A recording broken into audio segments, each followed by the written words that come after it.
and international. But I want to push back against this idea that every time something bad happens everywhere around the world, folks who don't like Donald Trump seem to blame it on Donald Trump. To the degree that there is an issue with white supremacists, white nationalists, anti-Muslim bigotry in this country, and there is an issue with that, why not deliver a speech condemning it? Right. You've seen the president stand up for religious liberties, individual liberties. The president is not a white supremacist. I'm not sure how many times we have to say that. All of this happening while the president's focus, according to his Twitter feed, is somewhere else. He's taking aim at the late Senator John McCain just months after his death for his ties to the controversial Russian dossier on Trump and McCain's notable thumbs down vote on repealing Obamacare. Well, the president slamming McCain for being last in his class at the U.S. Naval Academy. That was the president's tweet. CNN's White House correspondent Boris Sanchez joining me now. So, Boris, let's begin with Mick Mulvaney's comments today. It's remarkable the acting chief of staff has to explicitly say the president is not a white supremacist. It is, Fred, and it's notable that Mulvaney became annoyed by the question. It's one that has certainly plagued this White House before. Critics did not like the president's response to the atrocity that we saw in New Zealand last week. Specifically, they're citing the president's response when he was asked if white supremacy and white supremacist activity was an issue around the world. The president sort of downplayed that, even though there is evidence that it is surging in certain areas. The president also failed to call out Islamophobia by name. Some felt his condemnation of the attack in New Zealand wasn't strong enough, including Representative Rashida Tlaib of Michigan. Listen to what she told Jake Tapper this morning. There is real data and information currently right now of the rise of white supremacy right here in this United States of America. He needs to look at the data and the information and the facts and actually listen and understand the tremendous responsibility he has in being our president, our leader of our country. He cannot just say it's a small group of people. There's too many deaths, not only from the synagogue to the black churches to the temples to now the mosques. We need to be speaking up against this, and it has to start with him. Fred, the White House has previously pushed back, saying that the president's condemnation of the attacks in New Zealand was sufficient. Still, critics would like to see him respond to this sort of issue with the energy that he does to Democrats or SNL or even the former Senator John McCain on Twitter. Fred. All right, and now give us some context about why the president felt compelled to go after the late Senator John McCain on Twitter today.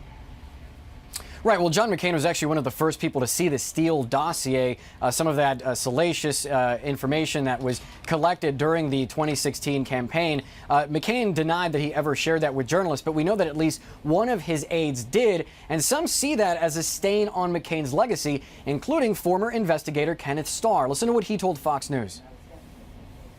But he said that he didn't have anything to do with passing on the dossier to the FBI, and yet now we know he did. Deeply disappointing. Well, we'll see. That's what the evidence shows. You know, I'm one who keeps saying, don't rush to judgment, but that's what the evidence tends to show. And I'm just saying, I'm very, very saddened by this. Look, John McCain was an American hero who did so much for the country, but this is unfortunately a very dark stain. The president apparently watched this interview and decided to further express his disdain for the late senator. He tweeted this out, writing, quote, "Spreading the fake and totally discredited dossier is unfortunately a very dark stain against John McCain, Ken Starr, former independent counsel. He had far worse stains than this, including thumbs down on repeal and replace after years of campaigning to repeal and replace." John McCain's daughter, Meghan McCain, tweeted back at the president very quickly. She fired back, writing, quote, "No one will ever love you the way they loved my father. I wish I had been given more Saturdays with him. Maybe spend years with your family instead of on Twitter obsessing over mine." The spat between these two prominent Republicans carrying on months after Senator McCain passed away. Let's not forget where this started many years ago in the summer of 2015 when President Trump said that John McCain was not a war hero. Fred. Yeah, he says my heroes don't get caught, to that effect. All right, Boris Sanchez, thank you so much. Our CNN political analysts are joining me right now. Senior White House correspondent for Bloomberg News, Margaret Tlaib, and White House correspondent for The Atlantic, Elena Plutt. Good to see you both. All right, let's talk about that stunning statement, from Mulvaney. The president is not a white supremacist. He took to the Sunday shows today. Margaret, what is your reaction to why the chief of staff felt like he had to defend the president in this manner? Well, because there's the world is watching, so to speak, and this is now, I think the president was probably trying to avoid spending a lot of time talking about this, but his response so far has created a controversy where we're now spending a lot of time talking about this. Of course, assaults and intimidation of Muslims are on the rise across the United States and across Canada, the UK, Western Europe, some top U.S. allies, and the statistics just show that, and it's been the case for a number of years. And rather than sort of tackle the issue head on, the president seems to have gone out of his way assiduously to use the word Muslims when talking about the victims, and so it's invited a lot of debate and discussion and consternation, to some extent politically among Democrats who are running for 2020, but also among many Muslims, American Muslims, Muslims throughout the world, and the U.S. presidency is a leadership role for the world. So when something catastrophic and incendiary like what happens, it's traditionally a U.S. president's role to try to take down the temperature, to try to talk about unity, calm people, bring them together, and greatly discourage this kind of action in the future. And Elena, that was exactly the premise in which the question was asked to Mulvaney about, the president's demeanor, his word choice, lack thereof,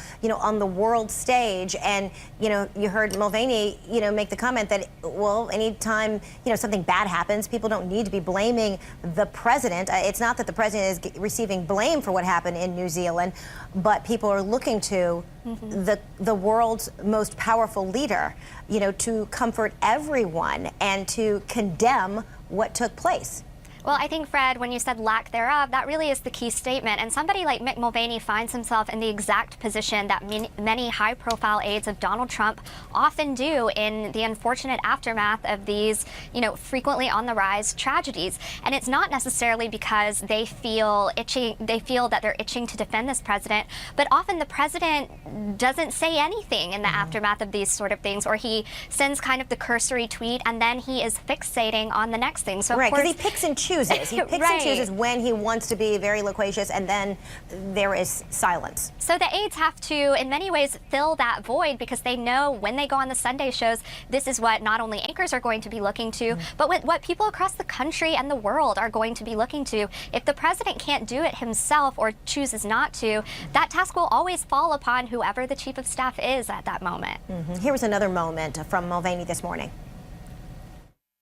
I hear what folks say, oh, Donald Trump said this during the campaign.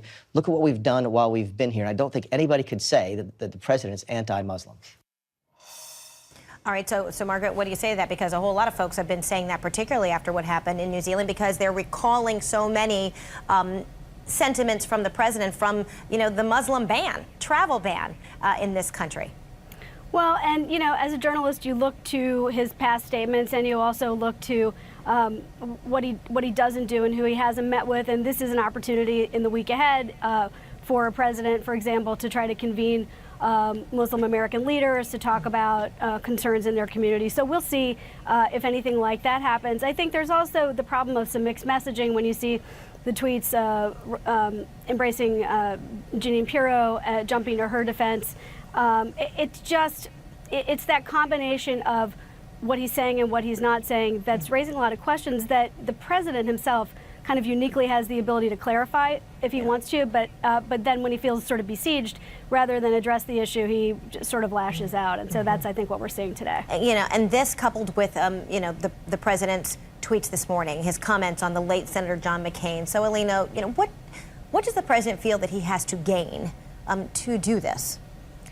The president takes things really, really personally, Fred. We know that at this point. And oftentimes, I think what frustrates aides in the White House who I talk to is a lot of times they don't see the fact that he's not addressing, say, what happened in New Zealand the other day as, a big choice on his part, something really deliberate. It's just not at all what he's thinking about, which is another story entirely, that the leader of the free world is choosing to focus not on one of the largest tragedies on the land of one of our allies, but instead what a late senator may or may not have done when it comes to Donald Trump's election back in 2016.